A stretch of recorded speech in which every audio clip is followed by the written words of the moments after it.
observable na hypaxial muscles, dalawa yon. So, one would be somewhat fusiform in shape.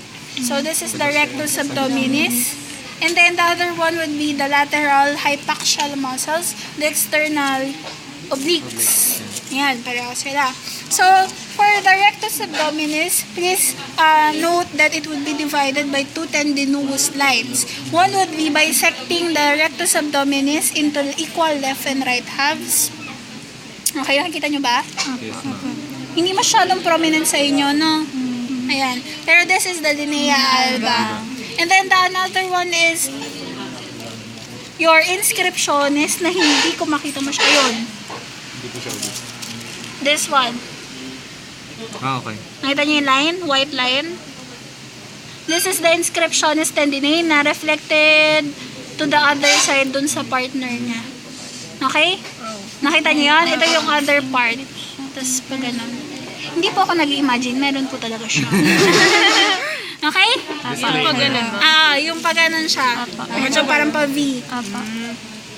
Ayan, ayan. Nakaganon sila. Okay? So, those inscriptions would actually be responsible for the, yung blocks ng abs nyo. Natin, kasama ko. Meron kang abs, nakatago lang. Kahit mataba, gayong nakataba, meron yan. Okay? Next. So, lateral hypaxial ulit. So, again, another external oblique. Ito po yung window namin. So, external oblique, please look at the direction of the fibers going downwards and backwards. Pag ganon. Now, pagka nilift nyo to, you will observe the internal oblique. Relatively kita naman yung direction ng fibers. Ayan, nakita nyo pag ganon? Okay, so it's going downwards and forward. Okay, so internal oblique. And then, last would be the transversus abdominis. Maganda yung inyo.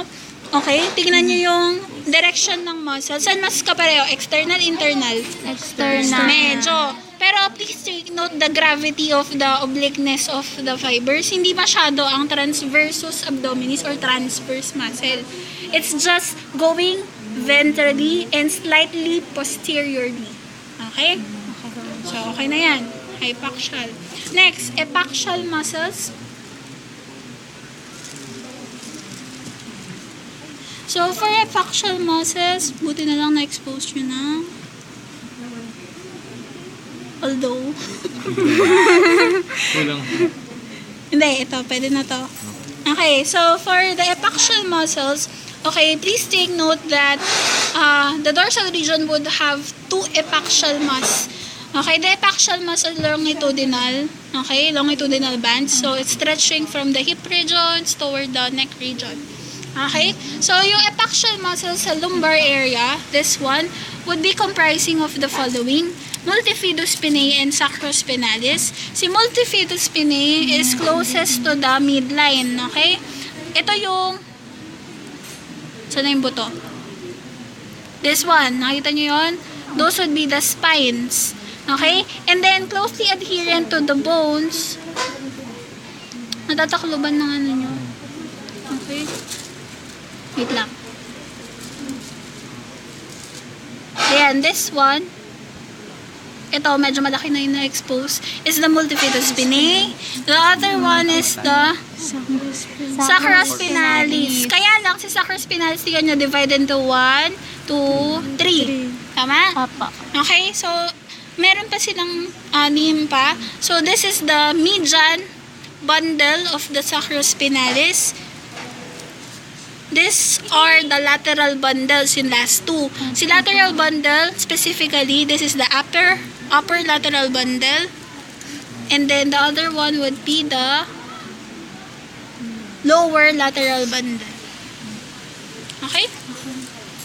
So, the sacrospinalis, these three, when they go upwards, okay, they will be further divided into the semispinalis dorsi, longissimus, and iliocostalis. Okay? Which will be later pa na itatakal. Next. So, pectoral muscles. For pectoral muscles ng cat, there are 4 present. Somewhat na ano yun na siya, na-delineate nyo na. Saan yung broom? Na manipis. si Ito po. Intro. Okay. So, ito na yung isa na delineate nyo na. Best group man. Grabe ka. Hindi yan. Mayroon mga ito ma'am, pero yung fibers nito pa ganun, tapos yung ito pa ganun. Wait lang. Kasi parang may naputol kayo sa CV nyo, ha? Oo nga. Ito, konti. Konti lang naman. Ito. Ito. Di ba yung binibidyo mo eh?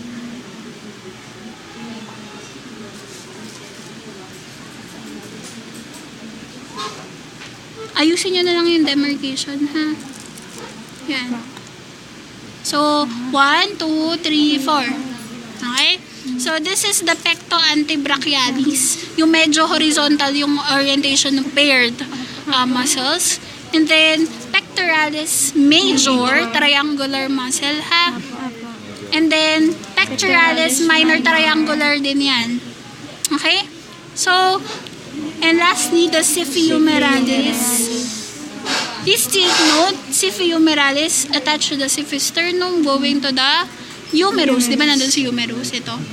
Okay, next. Pa rin po ba ito ng minor? Yes, malaki yung minor. So, from here, pag ganun siya, yun. Mas malaki po Minor. yung minor. Okay? Yes, explain ko yan. Kasi supposedly minor nga siya. Dapat mas maliit siya. Okay? So, ang basis kasi nan is that the pectoralis major, okay, ay mas malaki talaga sa tao. Yun yung basis ng name nila. So, finalo na lang nila sa cat kahit na yung size ay magkaiba. Sa cat kasi minor mas malaki kaysa sa major. Sa tao naman, major mas malaki kaysa sa minor. Okay? Hindi na lang nila pinalitan kasi same yung function ng pectoralis major ng cat at ng tao. Malilito pagka sinwitch. Okay? Hindi yan ha, artifact yun. Ito. Hindi pa yan. Ito pa siya. Okay. Artifact tong cat, parang cat na to. Okay? So, tanggalin ko na yan. Next. Face. So, expose na naman cheek muscles nyo. So, with this soft, ano ba to? Shiny, tough fascia. Okay? This is the masseter. Okay? And then, posterior boundary of the masseter. Nakita nyo itong sa may ear region. Ito, yung parang bulging structure na yan. That is the parotid gland, salivary gland. Ito yung major na tagagawa ng laway natin. Majority ng laway nagmumula dyan. And then, nakikita nyo to? This is the submaxillary gland. Okay? Mataba-taba din siya. Ayan. Okay? Naway pa siya. Okay? So, kahit nasa labas sila, pumapasok yung secretion nila sa loob ng mouth kasi merong Mga ducks. ducts. Actually, ito. Di ba ito duck? No, nerve yan. Okay. So, this one, ito yung duct. Okay? Papasok pa yan dun sa masseter. Ipipierce niya yung masseter para makapasok sa loob. Next. So, linisin muna natin. Stop.